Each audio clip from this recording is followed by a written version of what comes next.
नमस्कार, स्वागत है आप सभी का हमारे चैनल दिव्य एस्ट्रो में। आज के अपने इस वीडियो में मैं आपको देव उठनी एकादशी की एक और कथा सुनाती हूँ। एक राजा था। उस राजा के राज्य में सारी प्रजा बहुत ही सुखी थी। राजा अपनी पूरी प्रजा का अपनी संतान की तरह ख्याल रखता था। उसके राज्य में एकादशी को कोई भी अन्न नहीं बेचता था और सभी फलाहार करते थे। एक बार भगवान ने राजा की परीक्षा लेनी चाहिए। भगवान ने एक बहुत ही सुंदरी का रूप धारण किया और सड़क पर बैठ गए। तभी राजा उधर से निकले और सुंदरी को देखा और चकित रह गए। उन्होंने पूछा, हे सुंदरी, तुम कौन हो और यहाँ पर इस तरह सड़क पर बीच मार्ग में क्यों बैठी हो? तब सुंदर स्त्री बने भगवान बोले, मैं निराश्रिता हूँ। नगर में मेरा कोई जाना पहचाना नहीं है। मैं किससे सहायता मांगूं? मुझे बहुत ज़्यादा सहायता की ज़रूरत है। राजा उसके रूप पर मोहित हो गए थे। वह बोले, तुम मेरे महल में चलकर मेरी रानी बनकर रहो, मैं तुम्हारा पूरा ख्याल रखूंगा। सुंदरी बोली, मैं तुम्हारी बात मानूंगी, पर तुम्हें राज्य का अधिकार मुझे सौंपना होगा। राज्य पर मेरा पूर्ण अधिकार होगा। मैं जो भी करूंगी वही होगा। मैं जो भी बनाऊंगी तुम्हें वही खाना होगा। राजा उसके रूप पर मोहित हो चुका था, अतः उसने उसकी सभी शर्तें स्वीकार कर ली। अगले दिन एकादशी थी। रानी ने हुक्म दिया कि बाजारों में अन्य दिनों की तरह अन्न बेचा जाए। उसने घर में मांस, मछली आदि पकवाए तथा परोसकर राजा से खाने के लिए कहा। यह सब देखकर राजा बोला, रानी, आज एकादशी है, मैं तो केवल फलाहार ही करूँगा।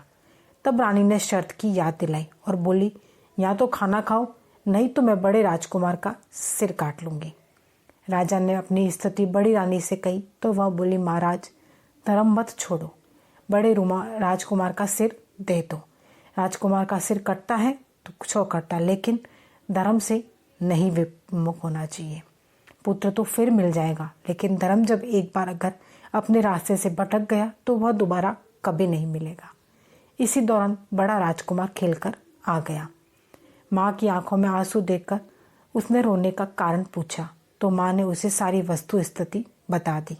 तब वह बोला, मैं अपना सिर देने के लिए तैयार हूँ, लेकिन मेरे पिताजी के धर्म की रक्षा होनी चाहिए और वो ज़रूर होगी। राजा दुखी मन से राजकुमार का सिर देने को तैयार हुआ तो रानी के रूप में भगवान विष्णु प्रकट होकर आए और उन्होंने पूरी बात बताई। राजन, तुम इस कठिन परीक्षा में पास हुए।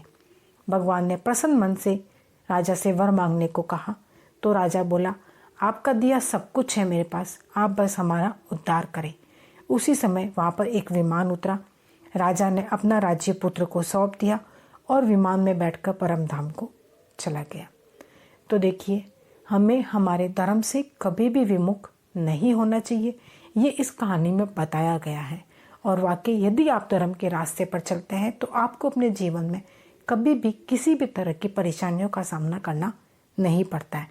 हो सकता है कि हमें बड़ी से बड़ी परीक्षा देनी पड़े, लेकिन यदि हम धर्म के रास्ते पर चलेंगे तो हम उस परीक्षा से भी पार हो जाएंगे और हमारी जीत अवश्य होगी, हमारे धर्म की जीत अवश्य होगी। यदि आज की यह मेरी एकादशी की कथा आपको पसंद आई हो तो इस वीडियो को लाइक ज़रूर करें। साथ ही साथ यदि आज आप मेरे चैनल पर पहली बार आए तो चैनल को सब्सक्राइब करना ना भूलें और बेल आइकन भी प्रेस कर लें।